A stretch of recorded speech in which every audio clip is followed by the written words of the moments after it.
Hey. So introduce yourself real quick. What's your name? Okay, so my name's Corey Riley, and I've got my Drift Fox Body. That's a Gen 3 Coyote swap. Awesome. With the engine, the interior. And even the interior, guys. Yeah. This is wild. Well, you guys have seen me drive the blue one, and it's just, wow, look at that. Wow, this is so sick. It's a little dirty right now, but... I like that you painted the engine base so wild. This is crazy. I smoothed the whole firewall, tied the cage into the strut towers, smoothed every bit of the bay.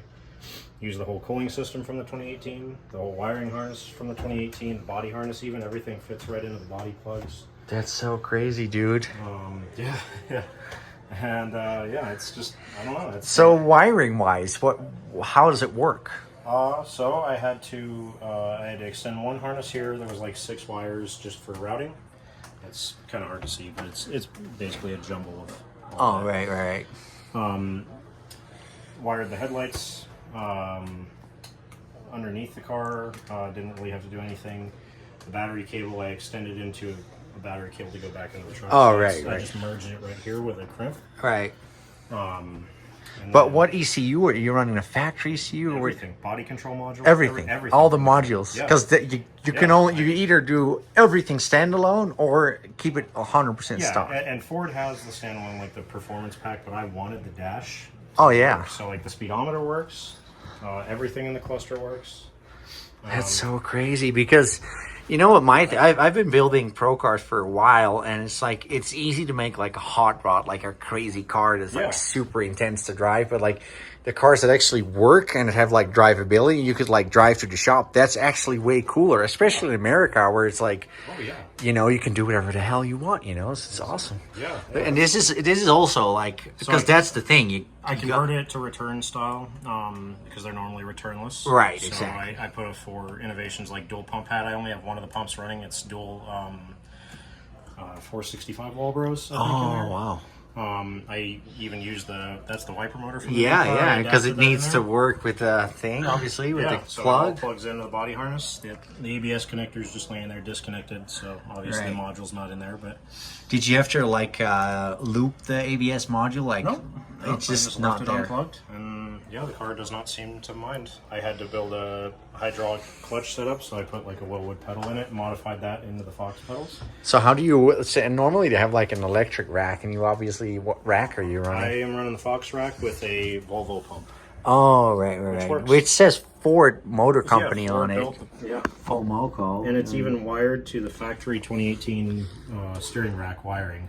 What? Yeah, I wired it to all that except for the CAN bus wires. What? Yeah. And it just works? Yeah, the trigger wire and the power and ground are they're almost the same connectors. No way. As the steering rack on the 2018. So like I just merged the connectors for the Volvo pump. No way. Yeah, I mean, that's so wild. And then this is a Gen 1 Coyote coolant reservoir from Canton that I had to modify down here. The ECU is really tight. I had to build a bracket here. Oh, wow. And it's all so tight, man. Yeah, and underneath, it's kind of hard to see. I don't know if you can, but if you look underneath, there's a skid plate there. Oh, yeah. I built that into the radiator support. That's all tubular. Oh, wow. And so I made it to where the engine trans, not including coolant drain time, I can have this engine and trans out of the car in 15 minutes. Wow. That's so, I'm so impressed. I drop it out on a jack table and then just take it out. Right. So right. So it's kind of like a 911 where you have to, you know, do the same thing. If you have a Porsche, like that's just how it is.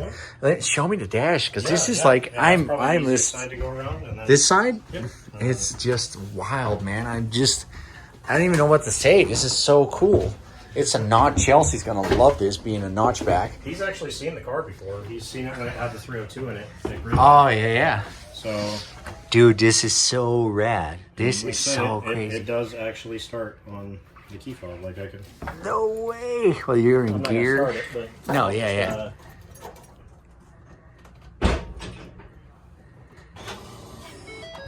Dude, even the sound.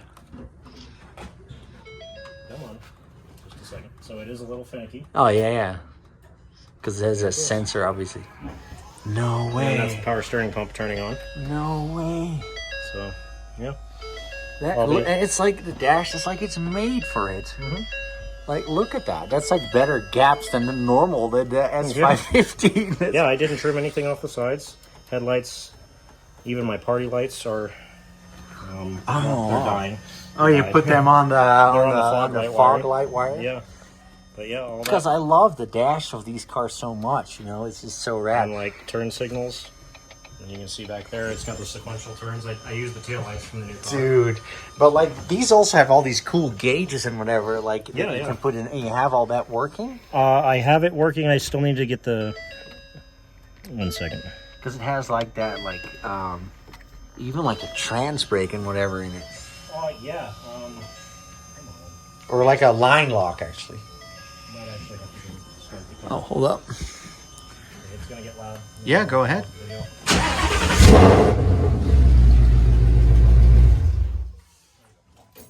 He would not turn off. Modern car problems. So, yeah, part of the problem is it doesn't have like the door handle sensors and the door lock latches. Right. So I have to have the key fob in a particular area of the car. Oh, for yeah. everything to work. I did a rear seat delete, built the cage, painted the cage custom. I love the paint. It's so... You can see the vinyl and everything I did. But it works so well on the Fox body to have that crazy paint on it. It's like a marine grade vinyl that I did, and it turned out really cool. It's got a really cool pattern on it. And, oh, yeah.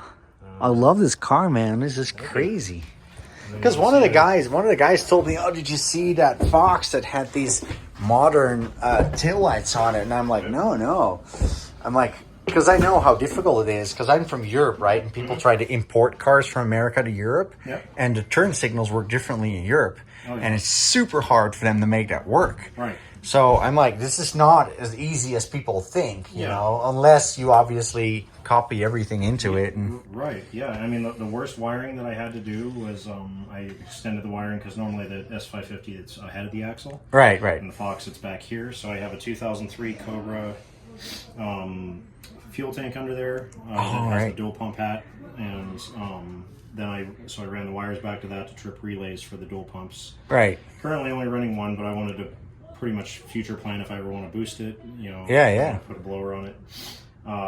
Put a blower on it, and then, man, it's ridiculous as it is. I mean, the car makes 450 to the tire on 91, right, in Colorado, which is a lot, and it revs to 8. And I know the revs live between 7 and 8 all day on the track. When I drove a 50 S550 for the first time, I was like, "This is like, why are not more people talking about this?" Because this is a fast car, you know, because it does the RPM and the power bend match.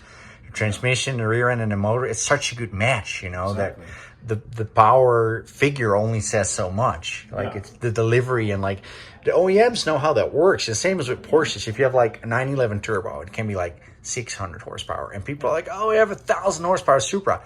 You can forget about smoking that 600 horsepower Porsche because everything is right, like the gearing, just how it works, you know. So because they have like probably $1 billion budget to develop that S550. Exactly. You know, so you tap into all that stuff, you know, and you put it in like an amazing, iconic American classic, you know, because it's just wild. And it's funny because like the Fox also had like the 5.0. I think it was like probably the first car that had like that people called like a 5.0, you know, was the Fox. So it's funny that you just put that motor like in. the first of the European style Mustang. Idea. Exactly. So it's awesome. And I'm trying to think what else. Oh yeah, I have 2003 Cobra independent rear suspension under it. No way. It's fully built. Let's shine on it. Probably hard to see. It's so. Oh wow, that's just crazy. Yeah. Oh, yeah. It's touching right now. It got a little tap. There's a Tomei from an R32 Skyline on it. I just like the look, and it got smashed with a wall tap. But this thing is so cool. The lights just works. It's so weird because it's such a different generation, but like it's a Ford design language, so it kind of like works. Yeah, it really wasn't that bad. And then I'm going to be eventually. Yeah, it's getting a paint refresh to smooth the quarter panel into the taillights so it all blends, and then trim the bumper is going to cut it off about here.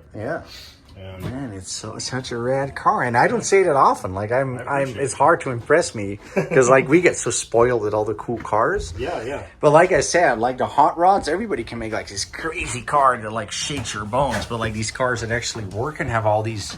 Oh yeah. Because I don't really love modern cars because of all these like with the Corvettes, it's the same thing. Like all these electronics and whatever. But like if you put them in this old body shape, you can make them work. Because I'm impressed that you made it work. Wow, that door panel, man. You can tell this is like such a labor of love. How much time did it take you to do it? Like, I've realistically about a year. oh wow. And honestly, that was going through a lot of life changes in that moment. So Right, a lot of things happened in my life. I can build a car like this if I'm really cranking on it, like probably in about 3 to 6 months. Right. I did it for a living at one point. I don't anymore. But yeah, now it's like I said, it's labor of love. Yeah, but it's all the small things, that you got to figure it out, and like it's awesome. Yeah, thank you. I love it, dude. And Thanks for showing it. There's all the little like Okinawa touches from when I was in Japan too, little shisos over there. So I tried to have like a bunch of Japanese style with the car, and that's why it has all the the stretch on the tires and everything. Yeah. Well, it's so nice that these cars are so personal, like these drift cars. It just becomes you, It's like you're the car, and like everybody recognizes the car, and this is wild. This is so cool, man. I'm so impressed. Yeah, thank you. Nope. The only other thing I have in it is I have a Mantic twin plate ceramic sprung disc. Right. It's like 1,000 horsepower Coyote clutch. Right. With the MT82, and it feels like a Honda. Like the clutch is so light. With the pedal. That's so nice. This thing is it's like driving a new Honda that makes a crazy amount of power and it's rear wheel drive. Awesome. Thanks for showing it, man. Yeah, of course. Hell yeah.